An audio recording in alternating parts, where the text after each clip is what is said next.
जय श्री राधे। मैं गीता रानी, मेरे YouTube चैनल धार्मिक सोच में आपका स्वागत है। आइए आज हम आपको अहोई अष्टमी व्रत की कथा के बारे में बतलाते हैं।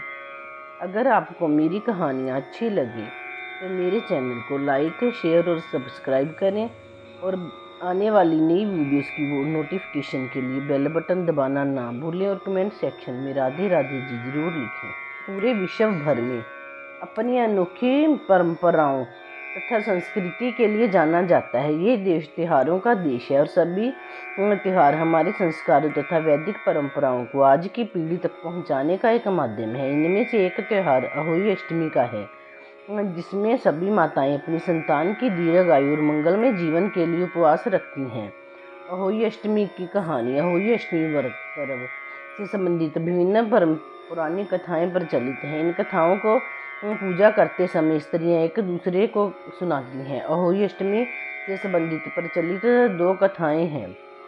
पहली कथा, प्राचीन काल में एक साहूकार था जिसके 7 बेटे और 7 बहुएं थी। इस साहूकार की एक बेटी भी थी जो दीपावली के अवसर पर ससुराल से मायके आई थी। दीपावली पर घर को लीपने के लिए 7 बहुएं मिट्टी लेने जंगल में गई तो ननद भी उनके साथ जंगल की ओर चल पड़ी।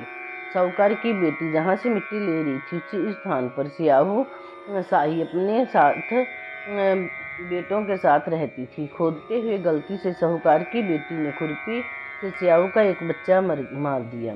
सियाहू इस पर क्रोधित होकर बोली, मैं तुम्हारी कोख बांधूंगी। सियाहू की यह बात सुनकर साहूकार की बेटी अपने 7 भाभियों से एक एक करके विनती करने लगी कि वह उसके बदले अपनी कोख बंधवा ले। सबसे छोटी भाभी ने ननद के बदले अपनी कोख बंधवाने को तैयार हो गई। इसके बाद छोटी भाभी के जो भी बच्चे थे वे सभी 7 दिन बाद मर जाते हैं। 7 पुत्रों की इस प्रकार मृत्यु होने के बाद उसने पंडित को बुलाकर इसका कारण पूछा। पंडित ने सुरही गाय की सेवा करने की सलाह दी। सुरही सेवा से प्रसन्न होती है और उसे सियाहू के पास ले जाती है। रास्ते में थक जाने पर दोनों आराम करने लगती हैं। अचानक साहूकार की छोटी बहू की नज़र एक और जाती है। वे देखती है कि एक सांप गरुड़ पंखनी के बच्चे को डसने जा रहा है और वे सांप को मार देती है। इतने में गरुड़ पंखनी वहां आ जाती है और खून बिखरा हुआ देखकर उसे लगता है कि छोटी बहू ने उसके बच्चों को मार दिया है। इस पर वह छोटी बहू को चोंच मारना शुरू कर देती है। छोटी बहू इस पर कहती है कि उसने तो उसके बच्चों की जान बचाई है। गरुड़ पंखनी इस पर खुश होती है और सुरही सहित उन्हें सियाहू के पास पहुंचा देती है। सियाहू छोटी बहू की सेवा से प्रसन्न होकर उसे 7 पुत्र और 7 बहुएं होने का आशीर्वाद देती है। सियाहू के आशीर्वाद से छोटी बहू का घर पुत्र और पुत्रवधुओं से हरा भरा हो जाता है। अहोई अष्टमी का अर्थ एक प्रकार से ये भी होता है कि अनहोनी को होनी बनाना, जैसे साहूकार की छोटी बहू ने कर दिखाया था।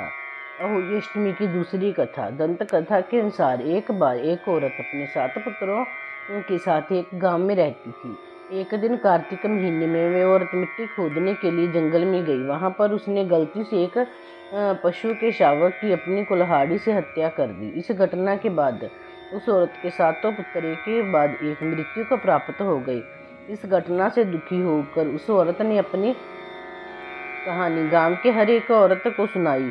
एक बड़ी औरत ने उस औरत को यह सुझाव दिया कि वे माता अहोई अष्टमी की आराधना करे। पशु के शावक की सोते हुए हत्या के पश्चाताप के लिए उस औरत ने शावक का चित्र बनवाया और माता अहोई अष्टमी के चित्र के साथ रख दिया। उनकी पूजा करने लगी। उस औरत ने 7 वर्षों तक अहोई अष्टमी का व्रत रखा और आखिर में उसके 7 पुत्र फिर से जीवित हो गए। अहोई अष्टमी व्रत का महत्व जान लेने के बाद आइए जानें कि यह व्रत किस प्रकार किया जाता है। अहोई अष्टमी व्रत की पूजा विधि इस प्रकार है। प्रातःकाल सूर्य उदय होने से पहले सुबह जल्दी उठकर स्नान करने के बाद कुछ फल इत्यादि खाते हैं, मंदिर जाते हैं अथवा घर में ही पूजा की जाती है। पूरे दिन निर्जल व्रत रखा जाता है।